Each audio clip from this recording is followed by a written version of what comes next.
परमेश्वर के वचन में से आज हम 25 भजन और उसकी 15 से 21 पद को पढ़ेंगे। मेरी आंखें सदैव यहोवा पर टकटकी लगाई रहती हैं, क्योंकि वही मेरे पाँवों को जाल में से छुड़ाएगा।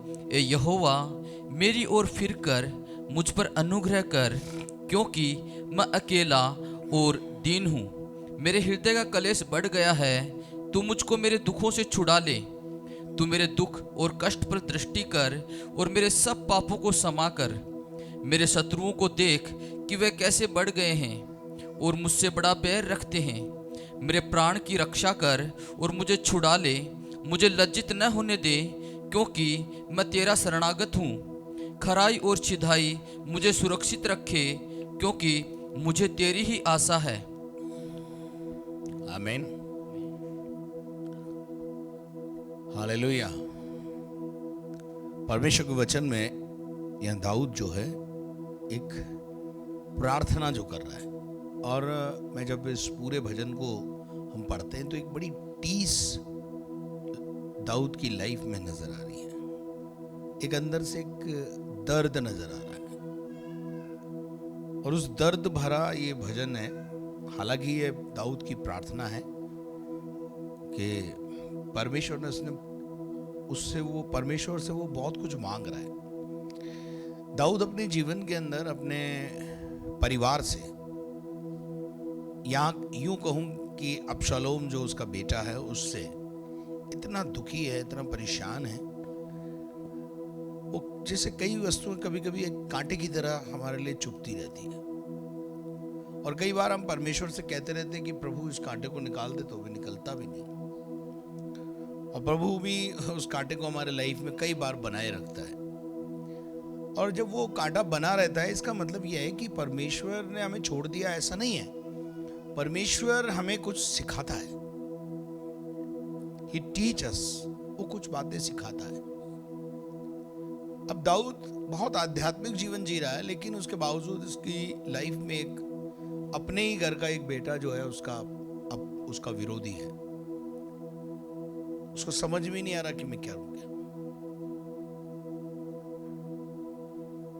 जबकि हम कई बार अपने बच्चों को समझाते हैं कि बेटा, हमारा जो अतीत है वो बहुत खराब था, और जो कुछ हमें मिला है परमेश्वर से ही मिला है, और हमें परमेश्वर के प्रति वफादार रहना है। मैं ऐसा विश्वास करता हूं कि दाऊद ने जरूर अपनी जंगल की कहानी, अपने दादा दादी का व्यवहार, अपने ताऊ के घरानों का व्यवहार जो उन्होंने दाऊद के साथ किया था, दाऊद को हकीर जाना था सबने। जब आप गरीबी के स्तर में जीवन जी रहे होते हैं, कर्ज में जीवन जी रहे होते हैं, तो आपको दुनिया के लोग और आपके जो अगले अपने सगे संबंधी हैं वो कैसी दृष्टिकोण से देखने लगते हैं, वो आपको मुझसे ज्यादा पता है। मुझे बताने की जरूरत नहीं है। वो आपको हकीर समझते हैं।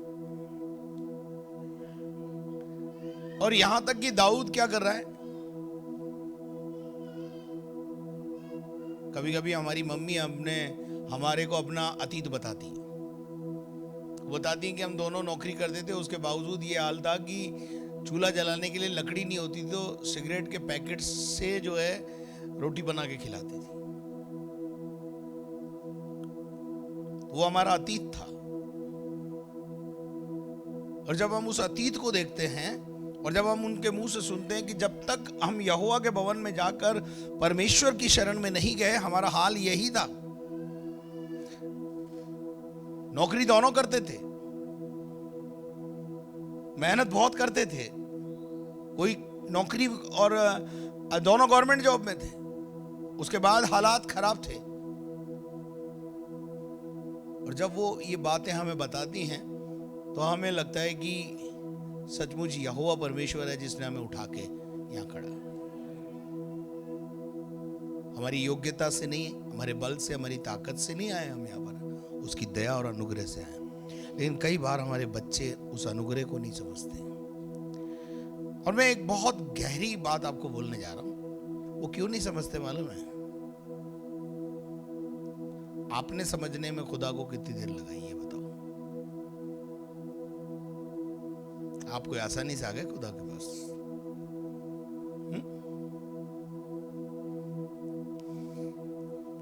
इतना आसानी से आ गए क्या? नहीं आए ना। हर एक की कहानी अलग अलग है।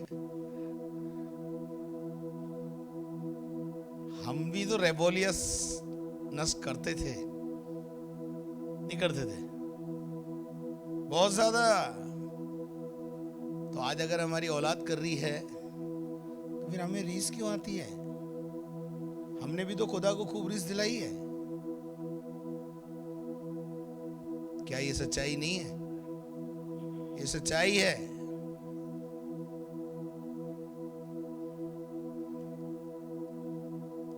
इंसान जो बोता है वही तो काटेगा। आपको एहसास कैसे होगा कि जब औलाद कहना नहीं मानती है तो टीस क्या होती है? आप भी तो किसी की औलाद थे। चलो किसी की दुनियादारी की छोड़ो, आप खुदा की औलाद तो थे। खुदा ने आपको पास बुलाया, फिर भी आप खुदा के साथ फेथफुल नहीं चल रहे। ये कितना बड़ा दुख का विषय है जब आपका बच्चा आपके परिवार के प्रति, अपने माता पिता के प्रति और अपने कर्तव्यों के प्रति फेथफुल नहीं होता है। हमें कितना टीस होती है अंदर, होती कि नहीं होती बताइए? हमारा बच्चा हमारे विरोध में खड़ा हो, रेबोलियसनेस करे, हमारे विरोध में बातें करे, हमें कैसा लगता है? और हमने जब खुदा के खिलाफ बोला, खुदा को रीस दिलाई, तो खुदा को कैसा लगा होगा? वो एहसास कराने के लिए भी कभी कभी ऐसे परिस्थितियां प्रभु लाता है। दाऊद की लाइफ में बहुत विषम परिस्थितियां हैं और भजन 25 जब वो लिख रहा है तो विषम परिस्थितियां दिखाई दे रही हैं। लेकिन मेरे अजीजों, दाऊद बादशाह होने के बाद भी अपनी सारी योग्यताओं को अलग रखकर खुदा से बात कर रहा है।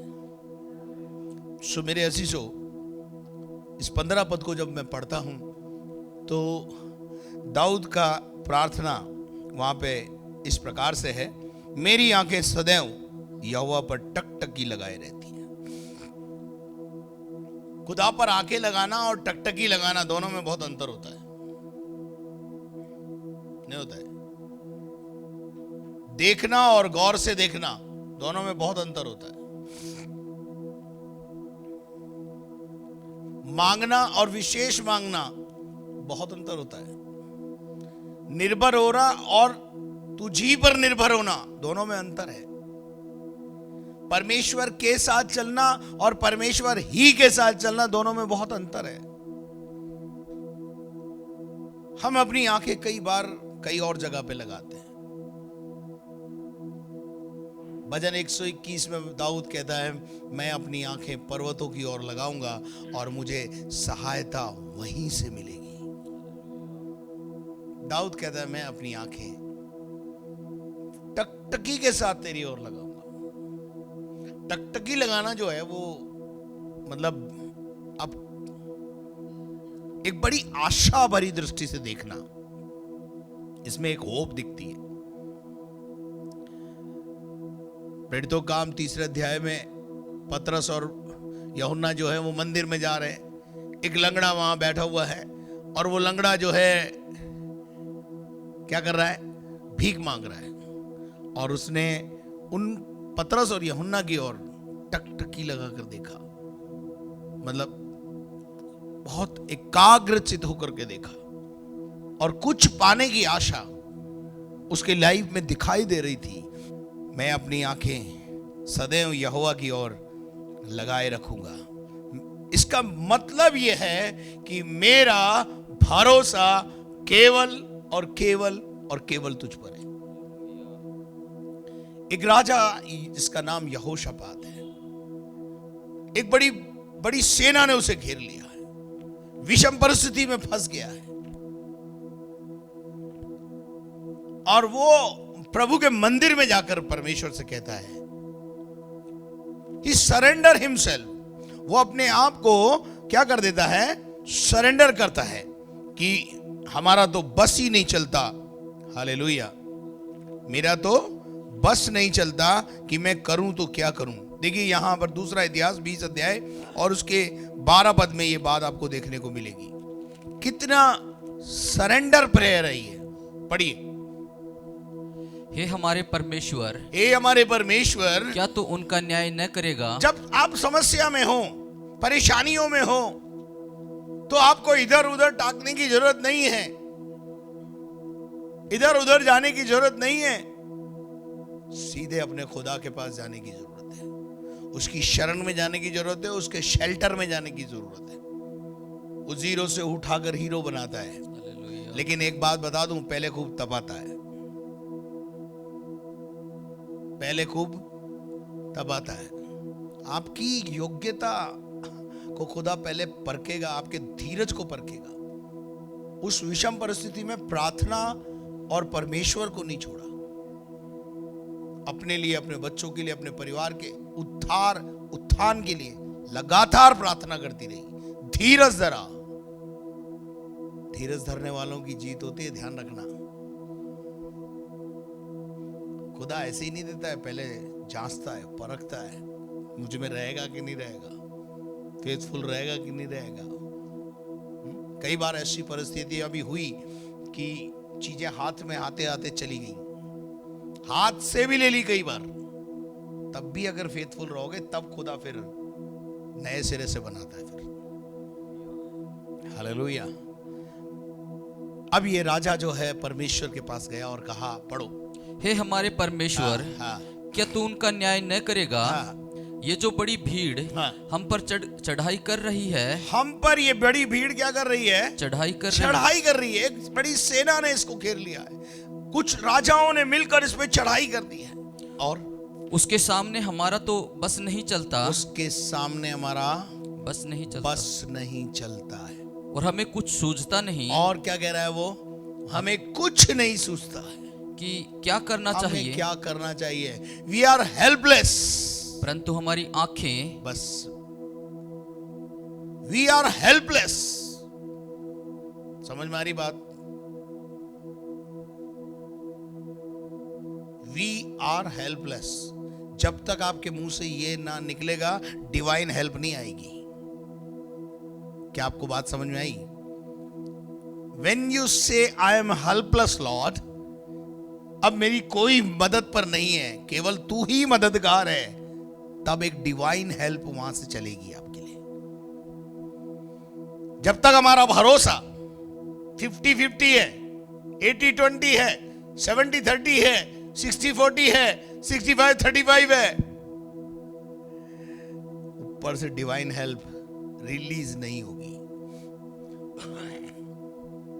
जिस दिन आपका पर्स 100% भरोसा केवल खुदा पर होगा, जब आपकी आंखें उसकी ओर लगी होगी। अब आगे वो बोलता है एक सेंटेंस बहुत प्यारा, वो बोलता है मेरी आंखें, क्या बोलता है? परंतु हमारी आंखें तेरी ओर लगी हैं। पूरे परिवार की आंखें प्रभु की ओर लगी रहनी चाहिए। मेरी नहीं बोला यहां पर राजा ने, हमारी बोला। इफ यू वांट, अगर आप उद्धार चाहते हो अपने परिवार का, आपके परिवार की आंखें प्रभु की ओर होनी चाहिए। कई बार परिवार में से हमारे बच्चे रेबोलियस हो जाते हैं, बच्चे नहीं सुनते हैं। कभी वाइफ नहीं सुनती है, कभी पत्नी नहीं सुनती है, कभी पति नहीं सुनता।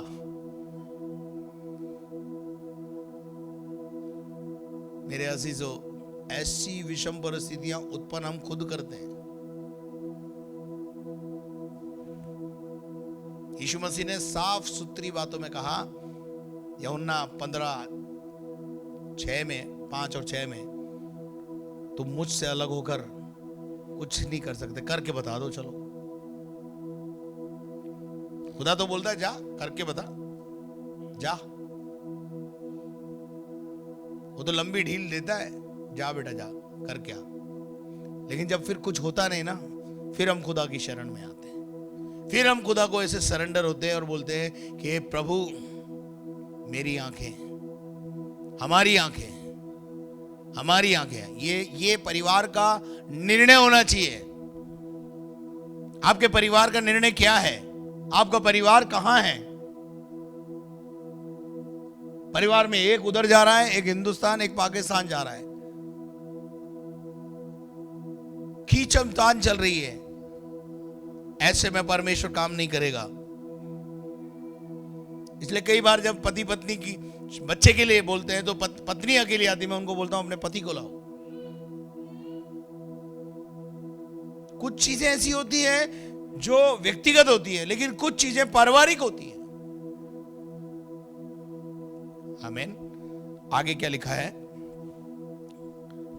हमारी आंखें तेरी ओर लगी, हमारी आंखें खुदा की ओर लगी रहनी चाहिए। हालेलुया। भजन 25 में वापस आएंगे और वहां से फिर कुछ बातों को और देखेंगे। क्योंकि हाँ वही मेरे पाँव को जाल में से छुड़ाएगा। हाँ, देखिए यहां पर इसकी 3 पद को पढ़ना जरा, 25 का 3। वरन जितने तेरी बाट जोते हैं, जितने तेरी बाट जोते हैं, मतलब बाट जोने का क्या मतलब है? ये मारवाड़ी लोग ज्यादा समझते हैं बाट जोबा को। उस पर आसरा रखना, उस पर भरोसा रखना। जो अपना भरोसा खुदा से हटा लेते हैं उनकी नाव डूबती है। जो अपनी नाव के चप्पू किसी और के हाथ में दे देते हैं, यीशु मसीह को हटाकर किसी और को दे देते हैं, उस पर भरोसा कर लेते हैं, अपना नाविक किसी और को बना लेते हैं, उनकी नाव डूब जाती है। आज आपके परिवार की जो नैया है उसका नाविक कौन है? हीरो कौन है? यहोशू कहता है मैं तो मेरे घराने समेत यहोवा ही की सेवा करूंगा, तुम्हें जो करना तुम करो। हालेलुया। क्योंकि वो मेरे पांव को जाल से छुड़ाएगा। ये जाल क्या चीज होती है? ये जाल क्या होता है? बहलियों का जाल।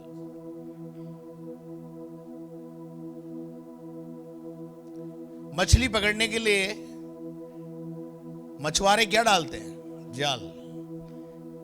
परमेश्वर आपको, दाऊद को पता है मुझे जाल से कौन छुड़ा सकता है। क्या आपको पता है आपको दुनिया के जालों से कौन बचा सकता है? आप अगर सुरक्षित हैं, आज तक आपका खजाना अभी तक खाली नहीं हुआ ना, तो ये यहोवा की देन है या यहोवा की दया है, यूं समझो। क्योंकि उसने हमको बुद्धि दे रखी है। लेकिन कई विश्वासी भी बैठे बैठे घर में गलती कर देते।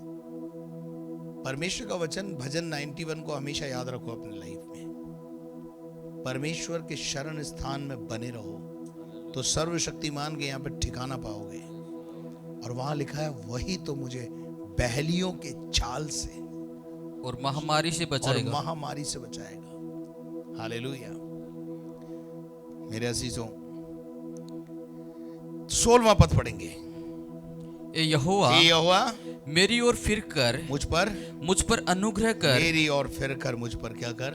अनुग्रह कर। आपको पता है परमेश्वर क्या कहता है? तू मेरी ओर फिर तो मैं तेरी ओर फिरूंगा। याकूब का 4 अध्याय और उसका 8 पद। परमेश्वर के निकट आओ, परमेश्वर के निकट आओ तो वह भी तुम्हारे निकट आएगा। 2 शब्द आया वहां पर, तो वो भी तुम्हारे निकट आएगा।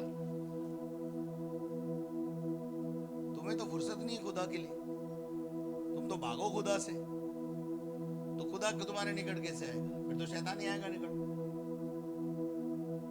और उसके बाद क्या लिखा है?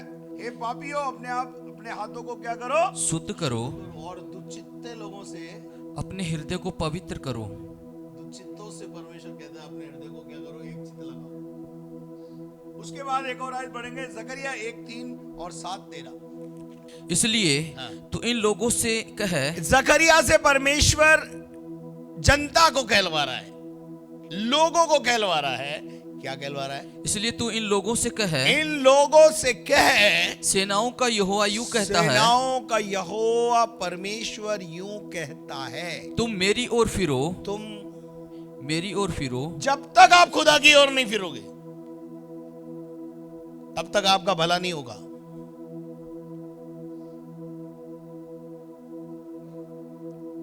बहुत स्पष्ट लिखा है ना, बताइए इसमें क्या अस्पष्ट है, बताइए क्या लिखा है। सेनाओं का यहोवा यूं कहता है, तुम मेरी ओर फिरो। सेनाओं के यहोवा की ये वाणी है, हाँ।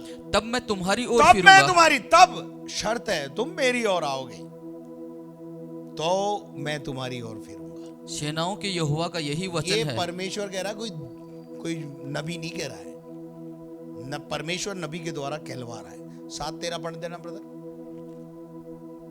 सेनाओं के यहोवा का यही वचन है, खुदावंद यूं कहता है, जैसे मेरे पुकारने पर मैंने बुलाया रे, आ रे बेटा, आना रे, आना, हाँ बेटा आना, आराधना में आना, मेरी आराधना करना, पर उन्होंने नहीं सुना।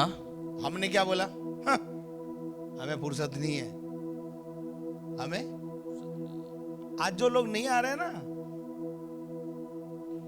क्या उनको खुदा ऐसे लाएगा, आप देखना कुंडा डाल के लाएगा। क्या उसको आता है लाना? क्या क्या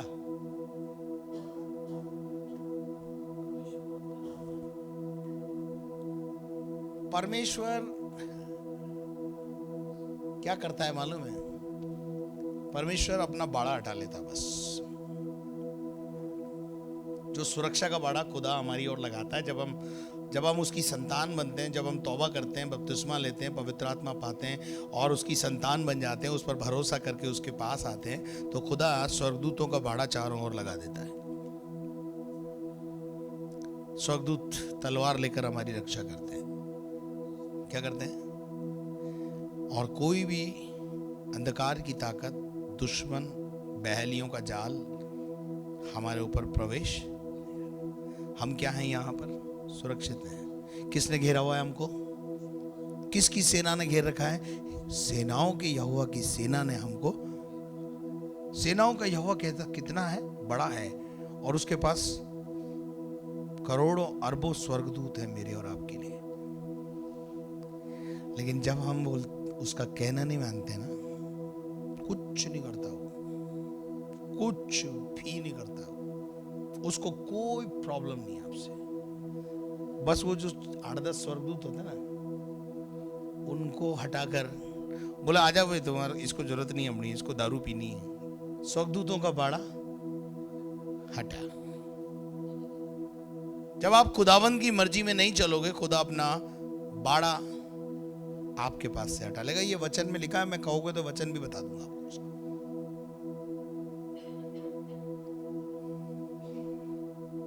और जब बाड़ा हटा तो इजाजत मिल जाती है किसको?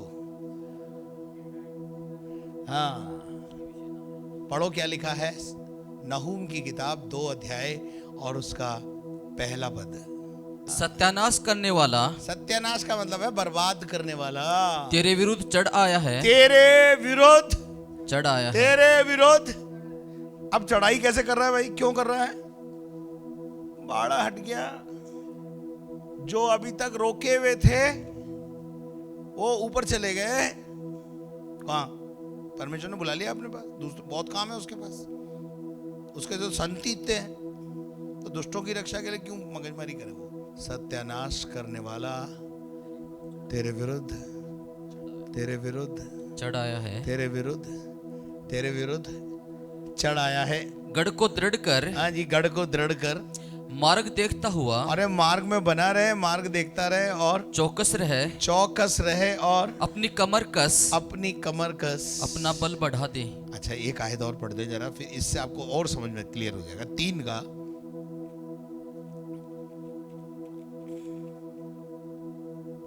तेरा। देख, तेरे लोग जो तेरे बीच में हैं, वे स्त्रियां बन गए हैं। हाँ जी, क्या बन गए? स्त्रियां। पुरुष क्या बन गए? स्त्रियां। और स्त्रियां क्या बन जाती है? पुरुष। हाँ, बचना है ऐसे लोगों से। क्या लिखा है? देख तेरे लोग जो तेरे बीच में हैं, वे स्त्रियां बन गए हैं। तो स्त्रियां कौन बन गए? पुरुष। अच्छा जी, आगे। तेरे देश में प्रवेश करने के मार्ग, सुनो, तेरे घर में, तेरे परिवार में, तेरे जीवन में प्रवेश करने के द्वार तेरे शत्रुओं के लिए बिल्कुल कौन है खुले हमारा पड़े शत्रु? हैं। कौन है हमारा शत्रु? शैतान। शत्रु के लिए हमने क्या खोल दिया? आ जाओ जी, बाड़ा तो हट गया, बाड़ा तो हट गया। अब आपके लिए द्वार, हम शैतान के लिए कई बार द्वार खोल देते हैं। द्वार क्या खोल देते हैं? खुदा अपने स्वर्गदूत बुला लेता, द्वार खुल गया। आपको संसार भी आ रहा है, जा भैया संसार में। जब तक तू मेरे पर भरोसा रखेगा तब तक मेरे स्वर्गदूत तुझे संभालेंगे। जब तू अपना भरोसा किसी और चीज पे लगाएगा, तू संसार को मोहब्बत करेगा, भौतिकवाद में फंसेगा। कल भी मैंने भौतिकवाद पर प्रचार किया था। तो खुदा अपना बाड़ा डालेगा और तेरे देश में, तेरे घर में, तेरे परिवार में प्रवेश करने के मार्ग तेरे शत्रुओं के लिए बिल्कुल खुले पड़े हैं, बिल्कुल खुले पड़े हैं, बिल्कुल खुले पड़े हैं। और रुकावट की छड़ें, और जितनी रुकावट की छड़ें प्रभु ने लगाई थी, आग का कोर हो गई हैं। उनको क्या कर दिया है? वो आग का कोर हो गई है। तो अब क्या, आप खेती करते हैं ना, आप बीज बोते हैं, अब क्यों बाड़ लगाते हैं खेत के चारों तरफ? बाढ़ कहीं से हटी हुई मिली तो पूरा खेत, पूरी फसल चौपट है। मैं आज को बोलना चाहता हूं, क्लोज एवरी डोर। हर वो दरवाजा बंद किया जाए, हाँ, हर वो बाढ़ को रिपेयर किया जाए, हर वो जगह रिपेयर की जाए जहां से शैतान एंट्री ले सकता है। हालेलुया। दाऊद बादशाह विषम परिस्थितियों में फंसा हुआ है और अपने परमेश्वर से कह रहा है कि खुदा, मेरी आंखें सदैव, मेरी आंखें सदैव यहोवा पर टकटकी लगाई रहती हैं, यहोवा पर टकटकी लगाए रहती है, और क्योंकि वही मेरे पाँव को, वही मेरे पाँव को जाल में से छुड़ाएगा, जाल में से छुड़ाएगा। हालेलुया। मेरे अजीजों, वो हे यहोवा मेरी और फिर कर मुझ पर अनुग्रह कर, क्योंकि मैं क्या हूं? अकेला हूं और दीन हूँ। दीन हूं। आप दीन हो क्या? दाऊद तो कहता है मैं क्या बन गया हूं? हमेशा जब भी प्रभु के पास आए, दीनता से आए, पश्चाताप के साथ आए, आपका काम बनेगा। आपके मन में क्या है खुदा को पता है। वो दीनों का और नम्र लोगों का और शुद्ध हृदय रखने वालों का काम करता है। जिस दिन तुम्हारे मन शुद्ध हो जाएंगे, तुम्हारा काम बन जाएगा। जिस दिन तुम्हारा समर्पण खुदा को पसंद आएगा, उस दिन सारे रास्ते खुल जाएंगे। यही एक फॉर्मूला है। तुम दुनिया को धोखा दे सकते हो, आप खुदा को कभी धोखा नहीं दे सकते, क्योंकि वो आपके मन से बड़ा है। वो मन को जानता है। वो मन की शुद्धता का असर है, वो विश्वास का असर है। एक बात जिंदगी में ध्यान रखना, जब परमेश्वर अपने आप को आपके ऊपर प्रकट करे, मैं बहुत गंभीर बात बोलने जा रहा हूं, जब परमेश्वर आपको अपने आप को आपके ऊपर प्रकट करना चाहेगा, तो पहला चमत्कार बिना कुछ कहे करेगा। बिना कुछ कहे करेगा, क्योंकि वो आपको, आपके ऊपर अपने आप को प्रकट करना चाहता है। राइट? विश्वास में आने के बाद, समझ लेने के बाद और चमत्कार चाहिए? बोलो। अब मैं आपको इसका उदाहरण दे देता हूं। इजरायली लोग जब मिस्र से निकले, निकलते ही सामने लाल समुंदर, वहां परमेश्वर ने कोई आर्ग्यूमेंट नहीं किया, कुछ नहीं बोला। मूसा से बोला हाथ मार, मैं रास्ता निकालूंगा, मैं चमत्कार करूंगा। और उसने समुद्र पर लाठी मारी और दो भाग में समुद्र को कर दिया और रास्ता निकाल दिया, सूखा कर दिया बिल्कुल। और इजरायली सारे निकल कर चले गए। राइट। कोई कोई आर्ग्यूमेंट, कोई लेक्चरबाजी नहीं हुई वहां पर। लेकिन जैसे ही लाल समुंदर पार हुआ, उसके बाद के सारे चमत्कार उनकी पवित्रता पे निर्भर रहे, उनके चाल चलन पे निर्भर रहे, राई के नहीं। एक दिन मूसा ने जाके परमेश्वर से उनके विषय में बोला, ये लोग सब मेरे से बोलते हैं कि मेरे को, हमको मीट मीट खिला, कुछ मांस वास खिला, कुछ हम बहुत दिनों से। खुदा ने क्या कहा? खुदा ने बोला इनको ये चाहिए ना, आई विल प्रोवाइड, मैं दूंगा, उनकी आवश्यकताओं को मैं पूरा करूंगा। लेकिन एक शर्त है, इनको बोल आज और कल 2 दिन मैं तुम्हें दे रहा हूं, इस 2 दिनों में हर व्यक्ति अपने आप को पवित्र करे, तीसरे दिन चमत्कार होगा। हर जगह आप उठा के देख लो,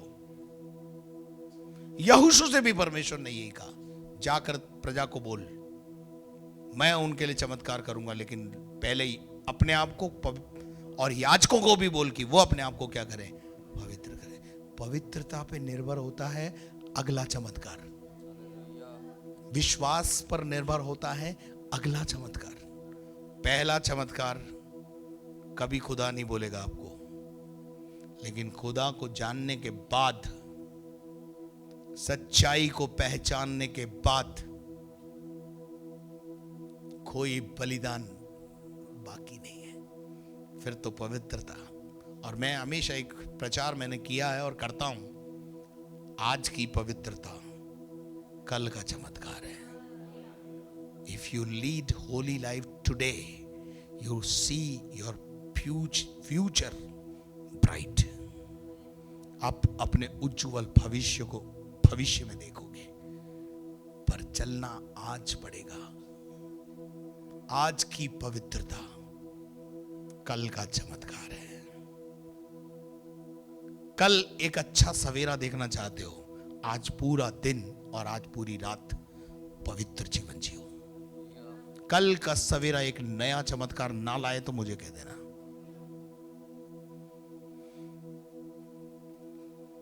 खुदा किन को ये सब कुछ देने के लिए तैयार है? दोज हु आर रेडी कि पवित्र जीवन जिए।